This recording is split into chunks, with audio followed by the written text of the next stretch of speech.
안녕하세요. 저는 제주도에 살고 있는 평범한 사람입니다. 제 이름을 굳이 밝히고 싶진 않지만 여러분과 같은 일상을 살아가는 사람이라는 점은 틀림없어요. 오늘 이 자리를 빌려서 저의 이야기를 들려드리려고 합니다. 아마 제 이야기를 들으면 누구나 한 번쯤은 공감할 수 있지 않을까 싶어요. 제가 사는 곳은 푸른 바다와 한적한 들판이 어우러진 제주도의 작은 마을이에요. 바다 건너 이곳으로 오게 된 것도 나름의 이유가 있었답니다. 가족이라는 이름으로 묶여 있으면서도 서로의 마음을 제대로 알아주지 못해 힘들어했던 날들이 있었거든요. 그런 날들이 쌓이다 보니 어느새 제 마음 한구석에 무거운 무언가가 자리 잡고 있었던 것 같아요. 그래서 문득문득 이런 생각이 들더라고요. 나는 정말 행복한가? 라는 질문이었죠. 어쩌면 누구에게나 그런 순간이 있지 않을까요? 살면서 정말 많은 것들이 변하고 그 변해가는 것들을 마지못해 받아들이며 살아가지만 내가 지금 이 자리에서 잘 살고 있는지 의문이 들 때가 있잖아요. 저도 그런 의문 속에서 살았던 사람 중 하나였습니다. 매일 반복되는 생활 속에서 나도 모르게 지친 마음, 그리고 소중한 사람들과의 관계 속에서 느낀 답답함, 그 모든 것들이 어느 순간 감당하기 어려워졌던 거죠. 그러던 어느 날, 이제 더는 참을 수 없겠다는 생각이 들었습니다. 특히 우리 딸이 제게 건넨 한마디가 결정적이었어요. 부모에게 자식이란 무엇일까요? 잘난 자식만 자식일까요? 아니죠. 못나도 내 배 아파 낳은 내 자식이란 생각. 내가 다치는 거야 10번이고 20번이고 다쳐도 다음날 벌떡 일어나 내 새끼 입에 넣을 거리 걱정이 앞장서는 게 부모의 마음 아닐까요?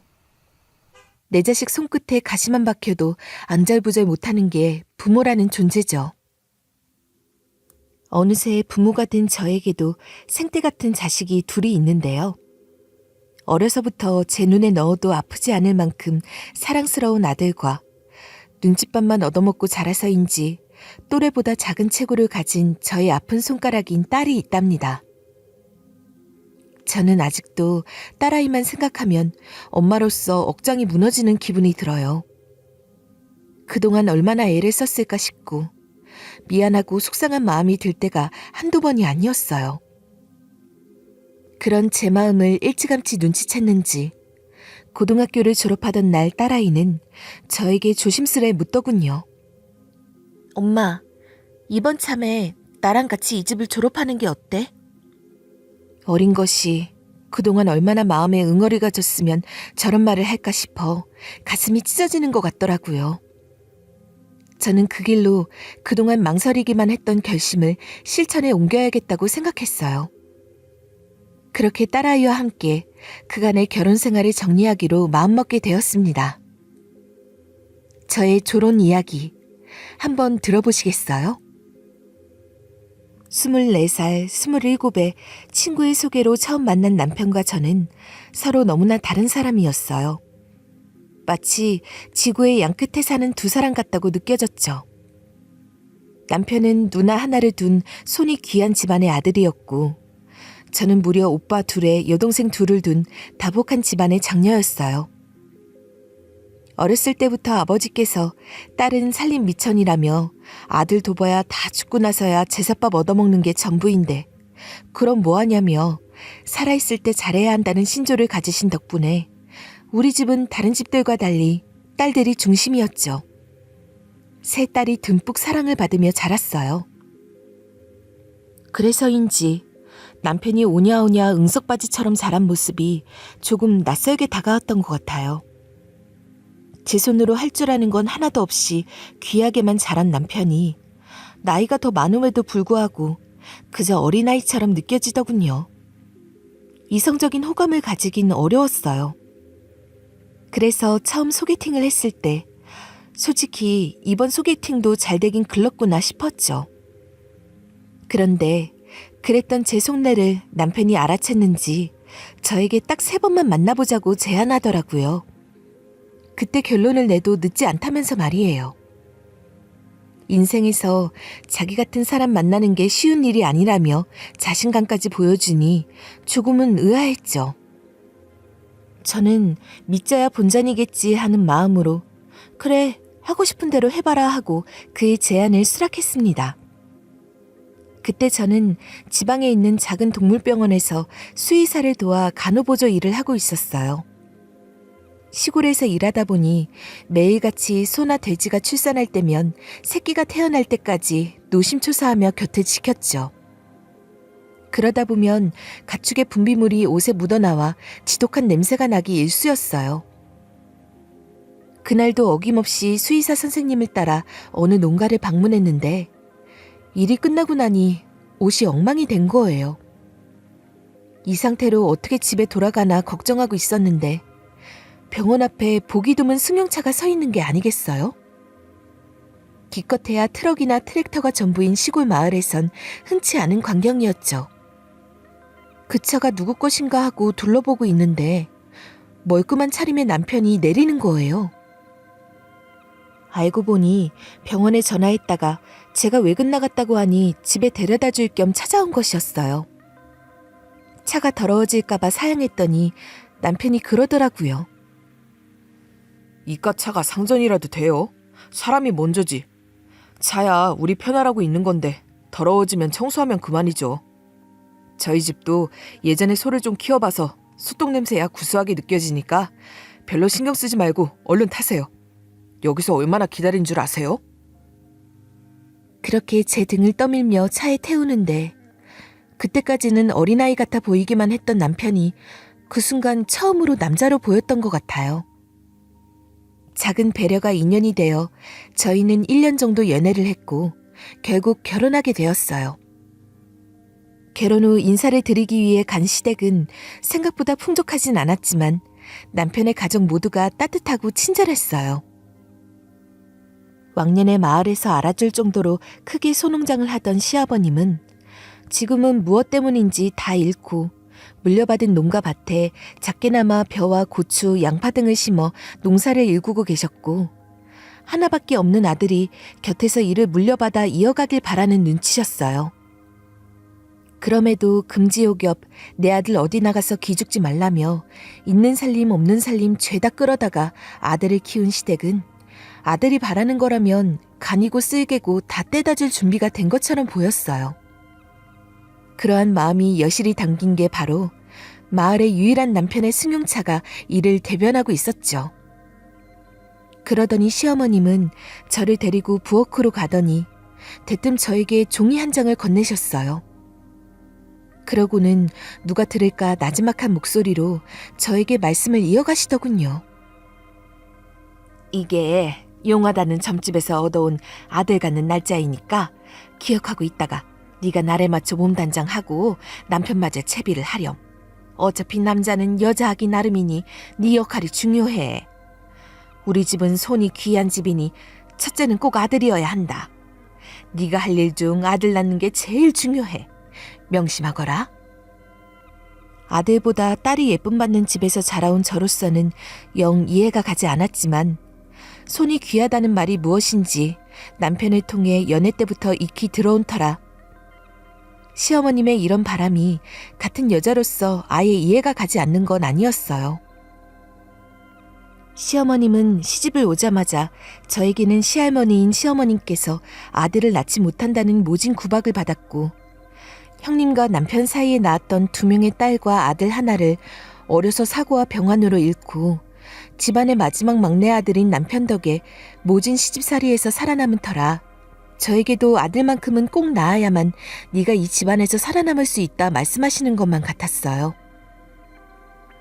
떨떠름하였지만 시어머님의 마음을 헤아려 보고자 저는 시어머님이 주신 종이를 품에 안고 신혼집으로 돌아갈 수밖에 없었어요. 그렇게 시어머님이 뽑아주신 날마다 각고의 노력을 하였지만 아직은 때가 아닌지 저희는 시의 삼신할매의 부름을 받지 못한 채 신혼 1년을 보내게 되었어요. 시간이 지날수록 시어머님의 기대와 실망이 반복되며 어느새 저는 이 집의 찬밥 신세가 되고 말았죠. 남편 또한 그다지 세심하고 다정한 사람은 아니었기에 처음 몇 번 저의 서름을 듣는 척하더니 이제는 안 생기는데 뵐 수 있냐며 그저 그러려니 하고 넘기라며 대충 말하고는 집을 나서기 일쑤였어요. 그마저도 어느 순간부터는 오늘은 날이 더워서, 오늘은 비가 와서라며 저희 집의 유일한 생계수단인 농사일도 안 하려고 용을 쓰더군요. 결혼과 동시에 일을 그만두고 남편을 따라 집안의 농사일을 돕던 저는 결국 남편의 일까지 모두 떠넘겨 받게 되었고, 어느새 저는 프로 농사꾼이 되어 있었어요. 더위를 먹었는지 영 입맛도 없고, 먹었다 하면 속이 울렁거리더니 고작해야 찬물 몇 잔으로 목을 축이며 간신히 하루하루를 보내던 어느 여름날, 결국 저는 땡볕에 주저앉아 있다 쓰러지고 말았고, 놀란 남편이 밖에서부터 달려와 들쳐안고 병원에 가 겨우 눈을 뜰 수 있었어요. 눈을 떴을 땐 남편은 없고 시어머님이 저를 내려다보고 계시더군요. 그러더니 대뜸 저에게 이렇게 말하셨어요.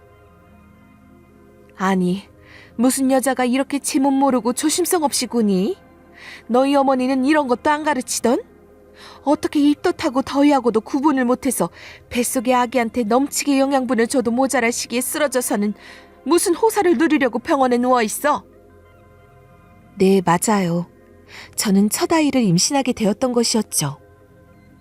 하지만 처음 해보는 임신에 이게 입덧인지 더위를 먹어 입맛이 없는지 아니면 채 있는지도 모른 채 그저 눈앞에 닥친 일을 하기 바빴던 저는 몸도 제대로 돌보지 못한 채 쓰러졌던 것이었고, 다행히도 저와 아기는 모두 건강한 상태였어요.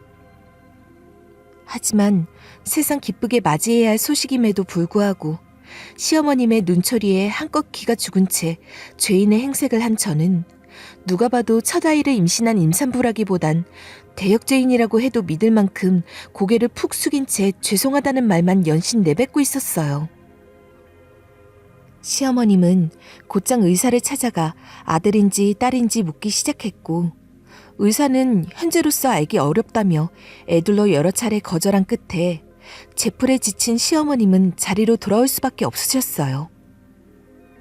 시어머님은 얼마 나오지도 않은 저의 배를 이리저리 살펴보더니 배 모양이 아들인지 딸인지 한참을 고심한 끝에 아무래도 배가 크고 옆으로 퍼져 있는 모습이 아들임이 틀림없다며 의사보다 더 의사같이 답을 내리더니 오늘부터 먹는 거 하나하나 신경 써 챙겨 먹으라며 신신당부를 하시더군요. 하지만 이건 저를 위한 게 아니라 오로지 제 뱃속에 있는 아이를 위함이기에 저는 시어머님의 당부가 부담스럽게만 느껴졌어요. 그 뒤로 시어머님은 매일같이 저희 집 문지방이 닳도록 1시간이 넘는 거리를 오고 가며 몸에 좋다는 온갖 약초는 물론 아침에 잡은 토종닭까지 좋은 거란 좋은 건 다 들고 와서는 제가 남김없이 다 먹는 것까지 살펴보고서야 집으로 돌아가셨어요. 저는 그렇게 첫 아이를 임신하고 8달 만에 30kg나 살이 쪄버렸고, 아이를 낳을 막달쯤에는 배도 배지만 살이 10kg는 더 쪄서 눕지도 못한 채 아이가 나올 때까지 앉아서 잠을 잘 수밖에 없었어요. 결국 10시간 진통 끝에 시어머님이 그렇게나 손꼽아 그리던 우렁찬 목소리를 가진 아들을 낳게 되었고, 이제야말로 시어머님의 지독한 사랑에서 해방될 수 있겠다는 막연한 기쁨 속에 무사히 출산을 할 수 있었어요. 하지만 그건 저만의 착각이었어요.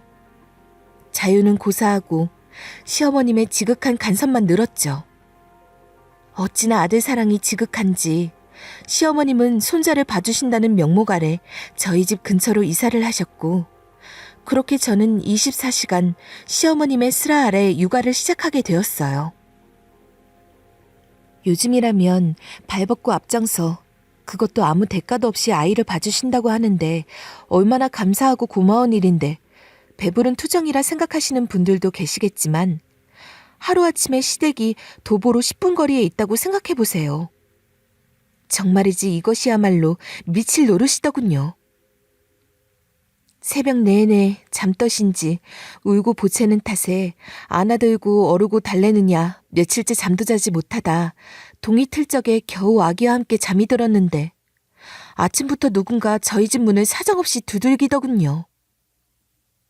저는 잠이 부족해 예민했던 탓에 신경질적으로 문을 열었고 그 앞에는 시어머님이 서 계셨어요. 그러더니 저를 옆으로 두고 집으로 들어가서는 소란스러운 탓에 잠을 깨 울고 있는 손주를 안아달래면서 시어머님은 탐탁치 않은 표정을 지으며 한 말씀 하셨어요. 영 산모가 현찮으니까 애 밥도 하나 제대로 못 먹이고 있지. 이러니 애가 새벽에 배가 고파서 잠을 자겠냐? 안 되겠다. 애 젖될 적까지는 내가 옆에서 도와줄 테니 너는 우리 손자 건강하게 키울 수 있게 밥만 잘 내다오.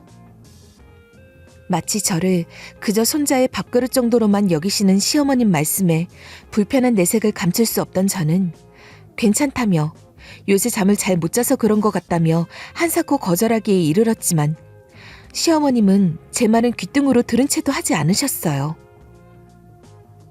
그렇게 시어머님은 매일 남편이 농사일을 할 즈음인 새벽 4시부터 저희 집에 찾아와 특효가 있는 재료를 엄선해 들고 와서는 저에게 손주를 봐주는 동안 음식을 하라며 친절하게 하는 방식까지 일일이 옆에서 말씀해 주셨어요. 어찌나 친절한지 저는 거짓말 살짝 보태서 모유수유하는 2년 동안 김치는 고사하고 뻘건 음식은 입에도 대지 못한 채 매일 물처럼 미역국을 시시때때로 마셔야만 했고 간혹 너무 물려 못 먹겠다는 내색이라도 비출 즈음이면 시어머님은 어떻게 엄마가 되어서 너는 이렇게 모성애가 없냐며 저를 나무라기에 일쑤였어요.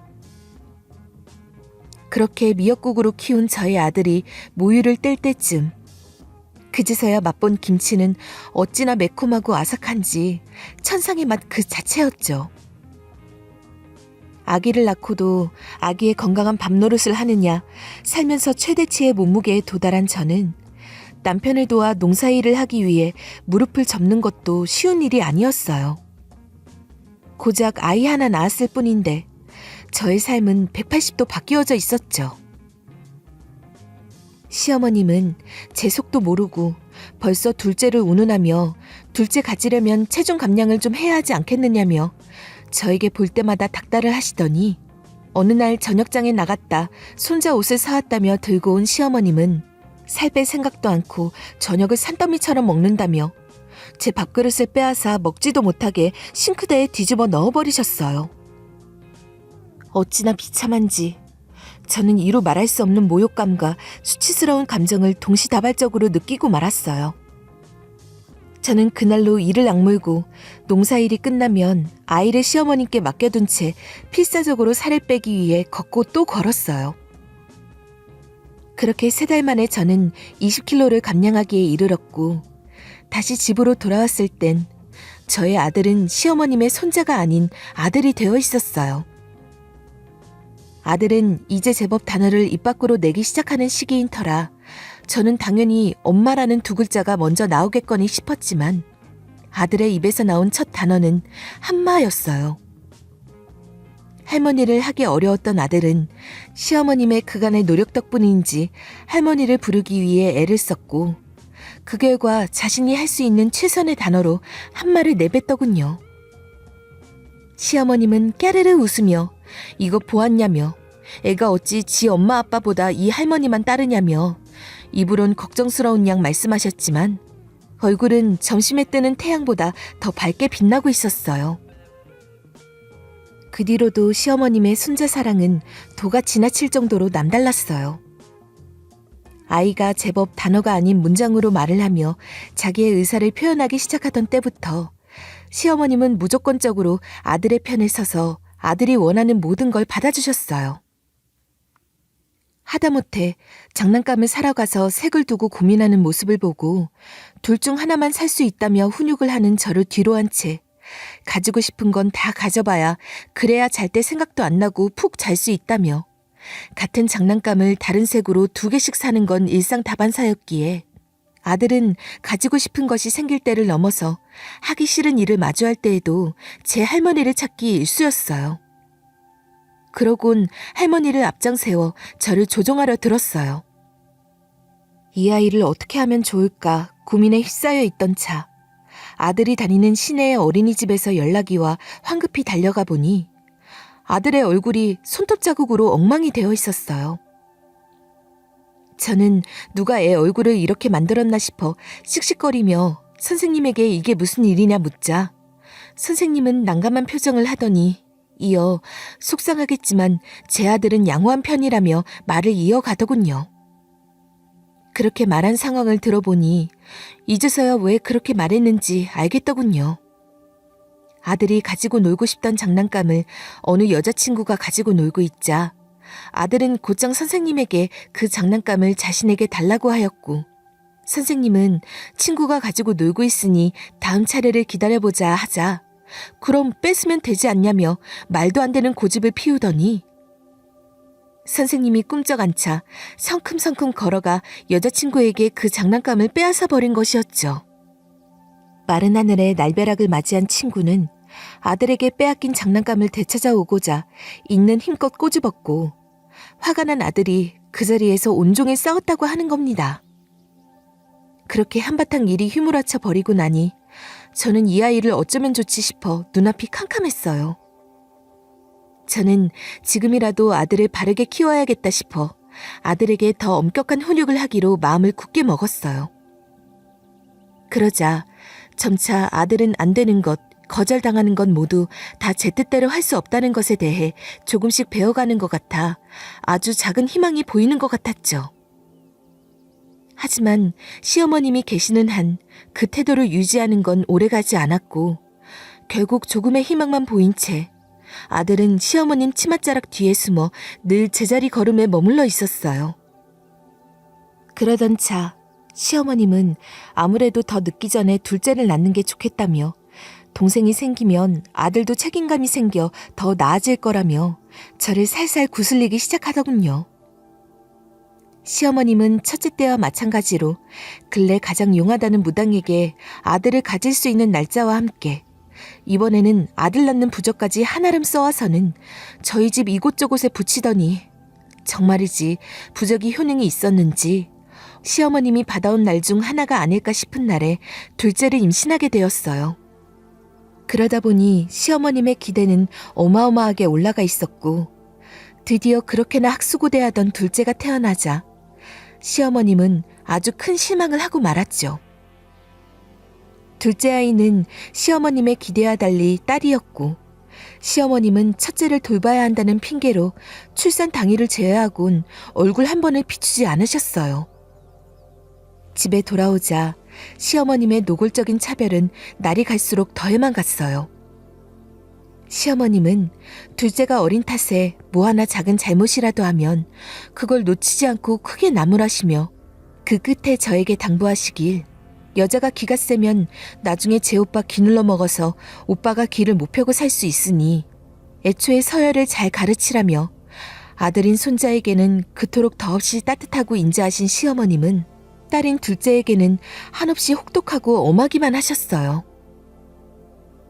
그래서인지 아들은 크면서 바람 잘 날이 하루도 없었죠. 학교만 갔다 하면 불려가는 게 일상이었고 때때론 아들보다 제가 더 학교에 많이 나가고 있었어요. 반면 딸은 마치 밟으면 밟을수록 더 굳세게 자라나는 잡초, 아니 들판에 핀 들꽃 마냥 올고닫고 할머니의 모진 말에 주눅 들고 상처받을 법도 한데 초등학교 고학년이 되고 나서부터는 자기 주관을 뚜렷하게 읊조리며 시어머님이 할 말을 얻게 만들었어요. 딸의 총명함과 영리함은 초등학교 때부터 두각을 나타내더니 아무 도움도 없이 친구들과 단합하여 선거활동을 하더니 졸업을 앞둔 6학년 때에는 전교 학생회장까지 도맡아 할 만큼 제 오빠와는 영 딴판이었어요. 그렇게 시간은 쉼없이 흘러갔어요. 딸은 중학교에서도 1등을 놓치지 않더니 배치고사를 1등으로 따내며 고등학교에 입학해 어느새 어엿한 숙녀가 다 되어 있었어요. 하지만 여전히 아들은 순탄한 구석이 하나 없었어요. 아들 친구들 사이에서 하나둘 대학교에 합격했다는 소식이 들려오곤 하였지만 저희 아들은 깜깜무소식이었죠. 손꼽아 아들의 합격 소식만을 기다리던 그때 아들은 지방에 있는 국립대학교 예비번호를 받게 되었고 가까스로 재수하지 않고 대학교에 입학할 수 있었어요. 시어머님은 역시나 이때를 놓치지 않고 등록금을 완납하고 오시더니 서울의 난다긴다한 대학에 들어간 집도 조용한데 마을 초입에 플랜카드를 거시더니 동네에 떡을 돌려야겠다며 저에게 쌀을 쪄오라고 하시더군요. 새벽부터 쌀을 몇 가만이나 떡으로 쪄냈는지 어느 순간부터는 셀 수도 없을 만큼 떡을 쪄서는 다리가 퉁퉁 부어오르도록 동네를 돌며 떡을 돌렸어요. 시어머님의 손자 사랑은 여기서 끝나지 않았어요. 저는 아무래도 말도 많고 탈도 많았던 아이인 터라 눈에 안 보이면 무슨 짓을 벌일까 싶어 기숙사에 들어가 생활을 하라고 하였지만 어떻게 자기가 다른 사람들하고 같이 사냐며 징징거리는 탓에 시어머님은 바로 아들이 있는 학교 앞에 달려가 아들이 살아보고 싶던 로망을 실현시켜주고 오시더군요. 그토록 입이 닳도록 울부짖던 복층 원룸을 저와 이런 방구 상의도 없이 떡하니 얹어주신 걸로도 성에 차지 않으셨는지 걸어서 고작 10분 거리인 학교가 언덕에 있는 게 마음에 걸린다며 아침부터 수업 들으러 가다 내 귀한 손주 기운 다 빠지면 안 된다며 작은 소형차 한 대까지 덤으로 얹어주고 기세 등등하게 돌아오시는데 정말 기가 차서 말문이 막히더군요. 저희 딸은 중학교 들어갈 적에 교복 한 벌, 운동화 한 켤레 사주신 적 없으셨던 분이 어렵사리 대학 문턱 밟은 게 뭐 그렇게 자랑이라고 집에 차에 골고루 아들 입맛에 맞춰 먹여주는 모습을 보고 있지 않니 괜스레 딸이 더 눈에 밟혔어요. 그러던 중 딸이 처음으로 저에게 부탁을 하나 하더군요. 이제 오빠 방이 비니 이곳에 공부방을 만들어줄 수 있냐고 하더군요. 딸이 고등학교에 올라가면서 시골이다 보니 오랫동안 공부를 할 만한 시설이 주변에 마땅하지 않은 탓에 딸은 학교에서 늘 제일 늦게까지 남아있다 불을 끄고 하교를 하는 아이였어요. 방이라고 쥐어진 공간도 침대 하나 넣으면 책상 둘 곳이 부족해 딸은 여자아이라면 한 번쯤 가지고 싶은 공주 침대 하나 가지지 못한 마음을 뒤로 한 채 자기는 바닥에 이불 깔고 자면 되니까 침대 대신 책상을 사달라며 가끔 제 오빠 방에 있는 침대에서 낮잠을 자며 아쉬운 마음을 채우는 듯 보였죠. 그런 모습을 볼 때면 어찌나 마음이 아팠는지 몰라요.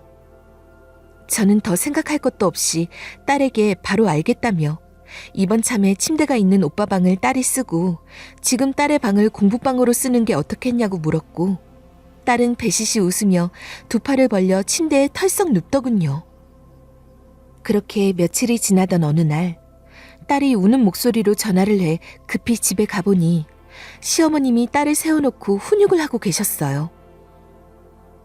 시어머님은 먹을거리를 주러 잠시 저희 집에 들리게 되었고 마침 낮잠을 자고 있던 딸을 보곤 왜 오빠 방에서 잠을 자고 있냐며 나중에 오빠 오면 쉬어야 하는데 침대 매트리스 꺼지면 어쩌려고 여기에 누워있냐며 딸에게 모질게 말하곤 딸을 방에서 내쫓아버렸고 그간 참아왔던 서름이 폭발한 딸이 울며 저를 부른 것이었어요. 시어머님은 손자가 영영 나간 것도 아니고 오면 쉴 곳이 필요한데 방을 딸에게 주면 손자는 와서 어디서 쉬냐며 따져 물으시더니 연이어 무슨 계집애가 방이 2개나 필요하냐며 얼마나 잘나서 제 오빠 앞길 막으려고 이러는지 대체 저 속을 모르겠다며 아들 방 안의 손잡이 버튼을 누르고는 다신 딸아이가 오빠 방에 들어가지 못하도록 방문을 걸어 잠그고